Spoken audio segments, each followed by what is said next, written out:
Bom dia, boa tarde, boa noite. Hoje eu vou fazer um vídeo aqui para compartilhar minhas dúvidas, porque a situação política do Brasil é muito complexa, né? Não dá para a gente mais fazer uma análise assim de uma linhagem pura, né? De esquerda ou de direita, porque é tudo misturado, né? Eu acho que existe um grande paradoxo nisso tudo aí, é que a direita antiestatista, né, a direita ultraliberal, quando ela consegue sucesso, por exemplo, na gestão de prefeituras aqui no interior de São Paulo, por exemplo, né, nós temos aliados do Bolsonaro que conseguem fazer boa gestão municipal, se reelegem, né? Quando a direita consegue ter um sucesso na gestão pública, é em cima das conquistas da esquerda, das conquistas históricas, né? Do ensino público gratuito, do SUS, né? O Sistema Único de Saúde, de toda uma infraestrutura, né, que possibilitou, né, aos idosos se aposentarem e usarem a aposentadoria para ter uma certa qualidade de vida, né? Toda uma infraestrutura que foi criada desde Getúlio Vargas, né, com a Petrobras, né, estrutura de transporte que resta pouco ainda, né, das ferrovias, mas que com Juscelino, né, mesmo sendo uma opção questionável do uso do automóvel, do caminhões a diesel, né, mas isso está aí funcionando, né, toda uma infraestrutura que foi criada, por exemplo, com a Embrapa, né, junto ao agronegócio, isso está gerando grandes resultados, né. A Embrapa é uma empresa que tem origem no investimento público, né.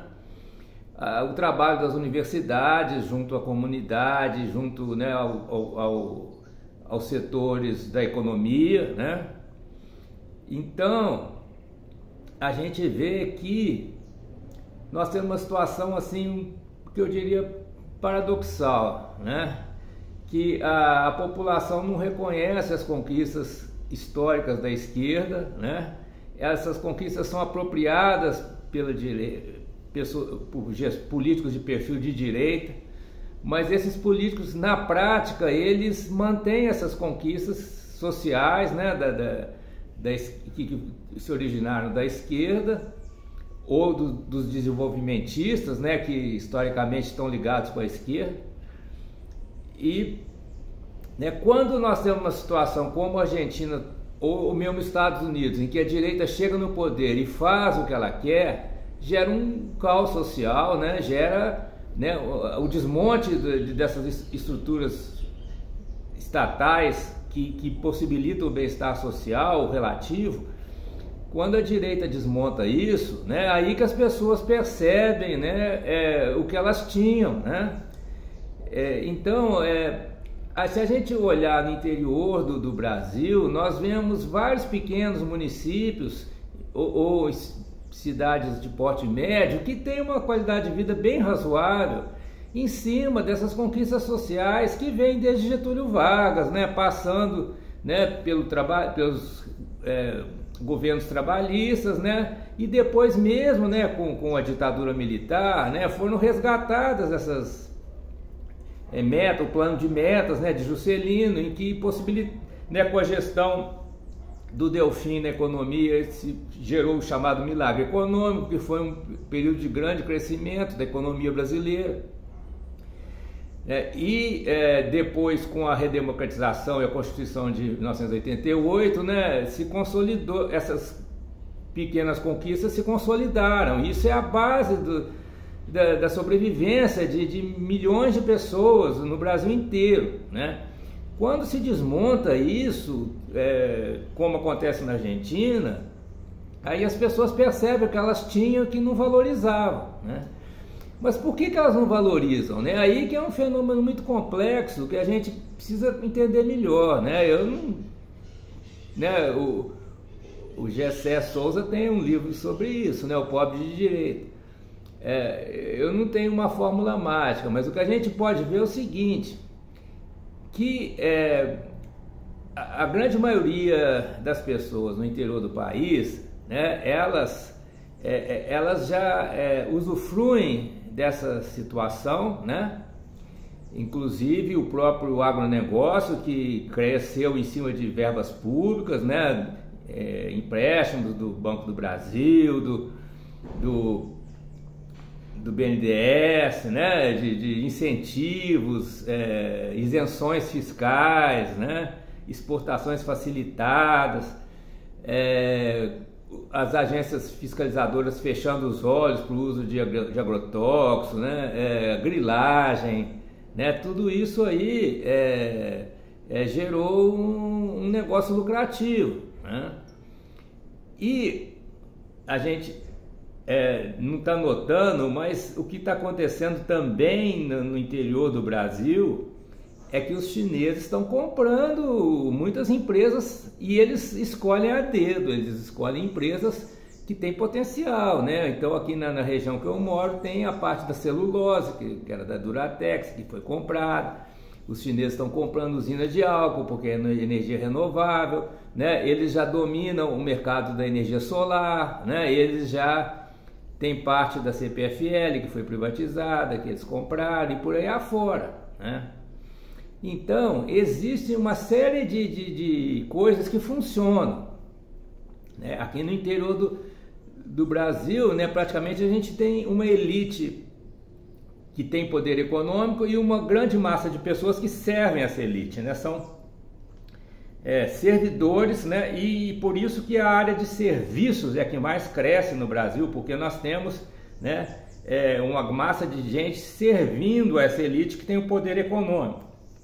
Essa elite tem uma composição variada, né? Hoje em dia, além dos investidores europeus, americanos, né, ou imigrantes que vieram para cá, tem também os chineses, eles estão, né, os japoneses, né, já vieram também, eles têm também uma parte, né, da riqueza aqui, né, e eles não querem, né, essa elite, ela não quer de fato que um governo de direita venha destruir tudo isso que foi criado e que serve a eles, né?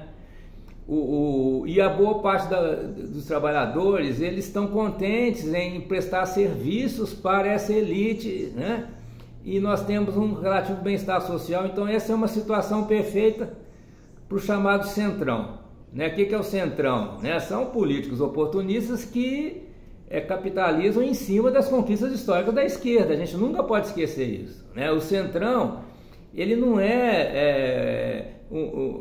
ele não é ultraliberal, ele não quer destruir as conquistas sociais, o centrão. Ele quer capitalizar para si mesmo e para a elite que domina, né? Mantendo a grande maioria da população como servidores ou servos, né, dessa elite e, né, isso está acomodado, isso é um padrão da civilização, da sociedade brasileira, que aí que está, isso funciona, né? Só não funciona nas grandes cidades.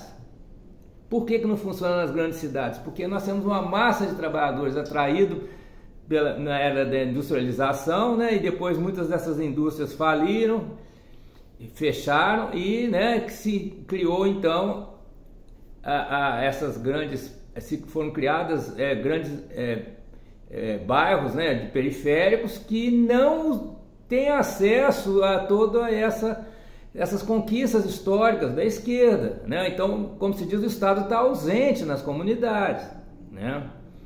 Então, é uma situação muito diferente que a gente tem no interior do Brasil e nas grandes cidades. Nas grandes cidades, nós temos milhões de pessoas descontentes com o Estado, porque ele não está presente, né? Por que não está presente? Porque essas pessoas foram atraídas para trabalhar nas indústrias e depois ficaram sem trabalho, né? E elas sobrevivem com expedientes, né? Muitas vezes na ilegalidade, com tráfico e roubo, etc., né? Então, elas ocupam áreas, né, urbanas, na periferia urbana, né, de modo também irregular. Então, elas não têm uma boa infraestrutura de vida, né? Tem uma série de precariedades, né? Então, elas não usufruem desse estado de bem-estar social que vem desde Getúlio, né, de um bem-estar relativo, né? Eu concordo, né? É uma situação de grande desigualdade, nós temos uma elite e uma grande massa de servos, né? Mas é uma situação que funciona em boa parte do Brasil. Não funciona nas grandes cidades porque temos uma grande multidão que está excluída dessa infraestrutura, né? E está precarizada ou mesmo excluída, né? Pessoas morando na rua, pessoas que sobrevivem de um modo muito precário nas periferias, né, e que tem que recorrer à ilegalidade para sobreviver, né? Certo? Então aí muda muito, né? Então isso é uma parte da complexidade, porque essas periferias, né, que geraram, né, o bolsonarismo a partir do estado do Rio, né? Através das milícias, né, e das igrejas evangélicas que atuam nessas periferias, né? Então se gerou, né, um movimento anti-Estado, anti o Estado social, anti as conquistas sociais do Estado, porque essas pessoas elas vivem num ambiente em que essas conquistas não se fazem presentes, né? Agora, paradoxalmente também, né, nessas periferias surgem grupos que são anti-bolsonaristas também, grupos ou pessoas, né, que na sua, digamos assim, na sua radicalidade antissistema, elas notam, né, que o bolsonarismo está ligado à polícia que as oprime, né? Então isso tudo é muito paradoxal, porque, né, a gente vê na Argentina novamente, né, um rapper, um cantor que está despontando como a maior oposição ao Milei. Quer dizer, então, dos excluídos, né, surge a oposição àqueles que trabalham para desconstruir o Estado social, que não beneficia esses excluídos, mas, né, é possível que algumas pessoas cheguem a formar essa consciência, né, de que, né, a direita, ela em última análise, ela é uma forma de manter o status quo, de manter o sistema, embora se apresenta como sendo antissistema, né? Ela se apresenta como sendo anti-Estado, anti-Estado social, né? Mas na verdade ela quer manter o sistema econômico do capitalismo, né? A direita se baseia no sistema de exploração, né? que é típico do capitalismo, e se mostra contra o Estado que historicamente, né, foi transformado, pelo menos em parte, pela esquerda, para servir ao povo, para servir ao bem-estar social, né? Então, para as pessoas que não estão em condições de se beneficiar desse Estado social, esse Estado de tendência socialista, né, o apelo da direita pode ser eficaz por um certo tempo, né, porque a direita ela se coloca contra, né, o Estado, contra os funcionários públicos, contra os serviços públicos, né, propondo a privatização e, né, a austeridade, né, nos gastos públicos, né? Isso aí a gente já está cansado de saber como é que é, né? Mas isso é só contra as conquistas que beneficiam a própria classe trabalhadora, beneficiam menos os excluídos, porque os excluídos não estão em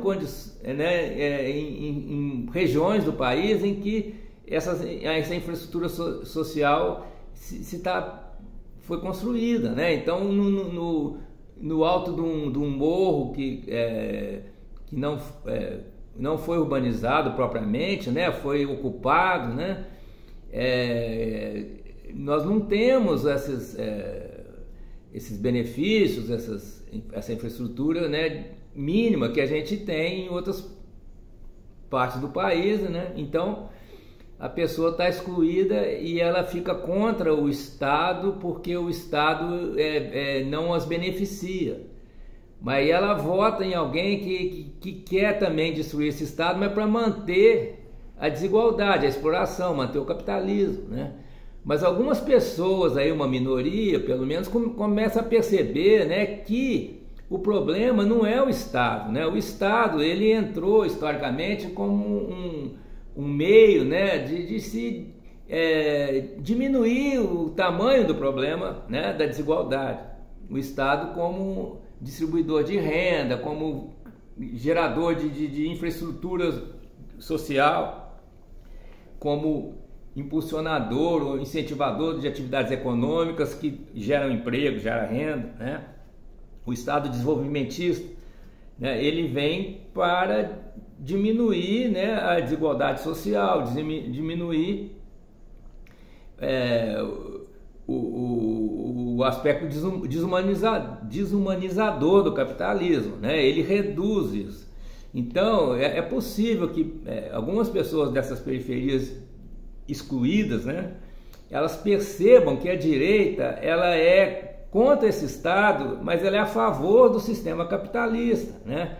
E essas pessoas chegarem numa consciência de que o problema delas não é com o Estado, o problema delas é com o sistema capitalista, né? É algo muito mais fundamental, né? Então é aí que eu fico com dificuldade de fazer algum prognóstico ou de dizer qualquer coisa sobre a eleição de 2026, né? Porque ainda temos boa parte dessas massas urbanas, né, vulneráveis ao discurso da direita, colocando a culpa de tudo no Estado, né? Mas nós temos também despontando, né, pessoas que percebem que o problema não é o Estado, é o sistema, é o capitalismo, né, que está na origem do problema. E está tendo essa ascensão da direita internacional, mas, né, a gente já viu em outros ciclos, né, que é fogo de palha, né? Bastou o Milei começar a implantar as medidas dele que a popularidade dele caiu. Bastou o Trump começar a fazer as maldades dele que a popularidade dele caiu, né? Então, quando a direita tem sucesso, é quando ela mantém as conquistas históricas da esquerda. Quando a direita implanta seu próprio programa, é um desastre, né? Porque aí nós temos aquele capitalismo cru, né? Aquele capitalismo bruto, né? Em que uma minoria fica cada vez mais rica e a grande maioria perde, né? A grande maioria fica cada vez mais precarizada, com a sobrevivência, o dia a dia mais difícil, né? Então é isso. Por isso que eu penso, tá? Talvez seja a única conclusão que eu possa tirar aqui, que a posição política que tem mais chance de crescer e que está crescendo no Brasil é o Centrão. Por quê? O que é o Centrão? É uma política conservadora, mas que preserva as conquistas históricas da esquerda e do desenvolvimentismo, né? O Centrão precisa de um Estado que gasta, que investe, para ele poder, né, se apropriar dos louros, né, para ele poder se promover. Se nós tivermos um Estado que é mínimo, um Estado que os neoliberais querem, o Centrão não tem como trabalhar, ele precisa trabalhar em cima do dinheiro público, né? O que ele faz com o dinheiro público? Beneficiar essa elite. Mas, em boa parte do país, a economia funciona razoavelmente bem com uma elite privilegiada e uma grande massa de servidores que trabalham para essa elite, prestando serviços, né? Por isso que a área de serviço é que mais cresce no Brasil, porque, né, é um sistema capitalista, mas que tem ainda um traço feudal, né, dos senhores e escravos, né? Isso está muito claro. Quer dizer, é um modo de produção capitalista, obviamente, né? Mas as relações sociais, em grande parte do Brasil, são de tipo feudal. Nós temos uma elite rica que se apropria de tudo, é dona de tudo, e uma grande massa de pessoas que trabalham para essa elite e que, em sua maioria, estão satisfeitas à medida que são pagas e que conseguem viver nessa situação, né? Essa diferença entre ser senhor e escravo não é tão questionada, aí por mil razões, né? Então, eu diria que o capitalismo liberal e a extrema-direita, que defende esse capitalismo liberal na forma mais radical, eles têm pavio curto, tá? Eles não, quando eles chegam no poder, eles se autodestroem. A esquerda mais consequente, ela tem que pensar mais no longo prazo, porque, por vários motivos, no curto prazo não há condições de efetivar uma transição para um modo de produção socialista. Tá? Acho que todo mundo concorda com isso. Então, o que sobra disso tudo aí? Sobra esses gestores municipais, estaduais, que conseguem ter aprovação da população, conseguem se reeleger, conseguem se transformar em deputados, em senadores, né? São aqueles que compõem o chamado Centrão, com o qual o PT sempre teve que se aliar. Inclusive o PSDB, o Fernando Henrique, também se aliava com o PFL, né? Com o Antônio Carlos Magalhães. E aí nós temos então um caminho que já vem se estabelecendo, mesmo que a gente não concorde, mas infelizmente, né, parece que o próprio Lula também já notou, né, que para se manter no poder em 2026, né, vai ser praticamente inevitável um conchavo, um novo acordo com o Centrão. Então é isso que eu queria dizer. Mas isso não impede quem é de fato de esquerda de fazer suas propostas e, né, no final, na reta final, apoiar, né, essa aliança PT-Centrão, porque é o que temos, né? Mas eu acho que é preciso a gente tentar entender essa complexidade, esses paradoxos do nosso país. Por isso que eu estou aqui falando isso.